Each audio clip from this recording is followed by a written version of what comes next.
एक साथ चुनाव होने से विकास के बहुत सारे अवसर मिलते हैं। ठीक चुनाव के 1 महीने पहले वो रूल की घोषणा की है। क्यों? क्या मतलब है? लोकसभा चुनाव को लेकर देश भर में सरगर्मियां तेज हो गई हैं। चुनाव की तारीखों के ऐलान से पहले सियासी दल प्रचार अभियान में जुट गए हैं। इन सब गहमागहमी के बीच एक देश एक चुनाव को लेकर मोदी सरकार एक कदम आगे बढ़ गई है। वन नेशन वन इलेक्शन को लेकर पूर्व राष्ट्रपति रामनाथ कोविंद की अध्यक्षता वाली उच्च स्तरीय समिति ने अपनी रिपोर्ट राष्ट्रपति द्रौपदी मुर्मू को सौंप दी है।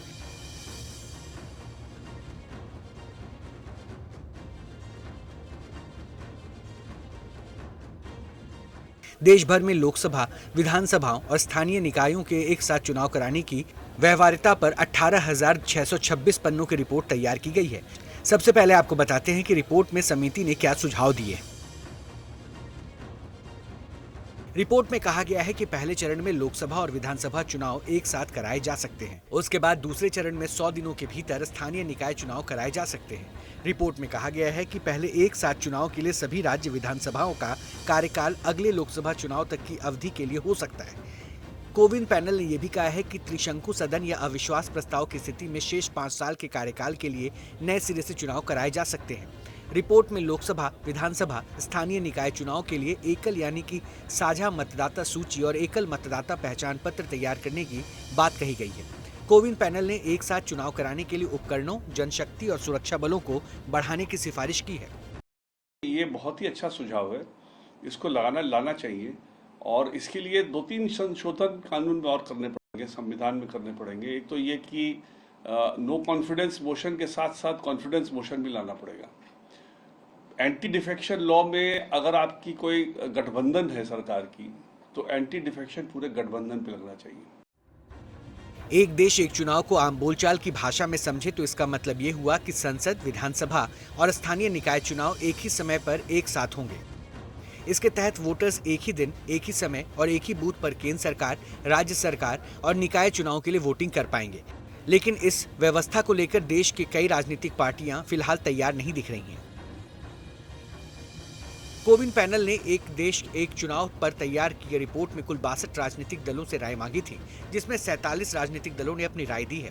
47 में से 32 राजनीतिक दलों ने एक साथ चुनाव कराने के पक्ष में अपनी राय दी, जबकि 15 सियासी दलों ने इसका विरोध किया है। बीजेपी और उसके सहयोगी दलों ने एक देश एक चुनाव का समर्थन किया। वहीं कांग्रेस, आम आदमी पार्टी, बहुजन समाज पार्टी और सीपीआई-एम ने वन नेशन वन इलेक्शन का विरोध किया है।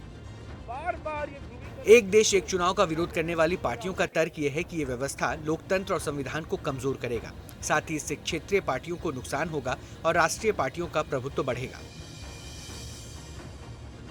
How can there be one nation, one election when the current regime is not accepting the people's mandate?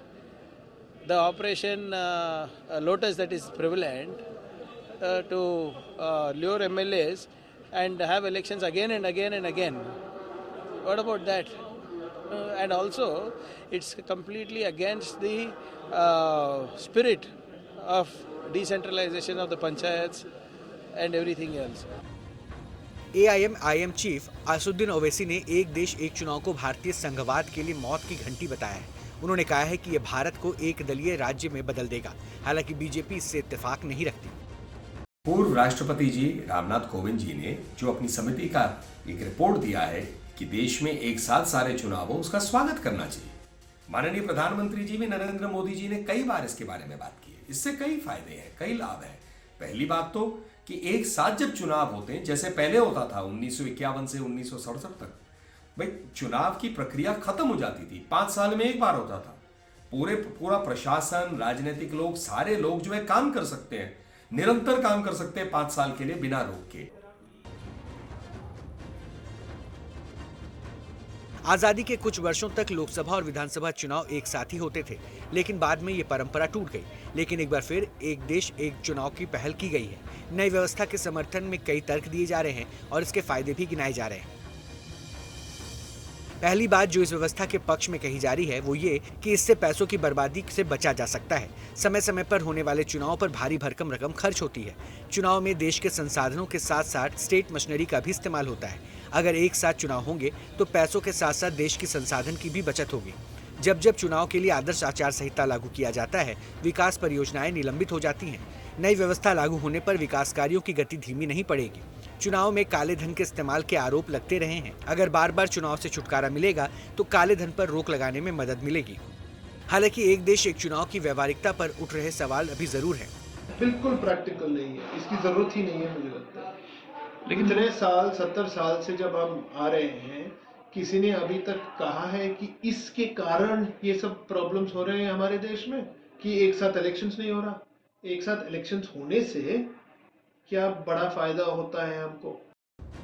लेकिन इन सब के बीच ये भी सच है कि 1 दर्जन से ज्यादा देशों में एक देश एक चुनाव की व्यवस्था चल रही है। इनमें दक्षिण Africa, Sweden, Germany, Indonesia, Philippines जैसे देश शामिल हैं। सवाल है कि अगर विदेशों में एक देश एक चुनाव की व्यवस्था चल रही है तो भारत में ये उपयुक्त मॉडल क्यों नहीं विकसित किया जा सकता है।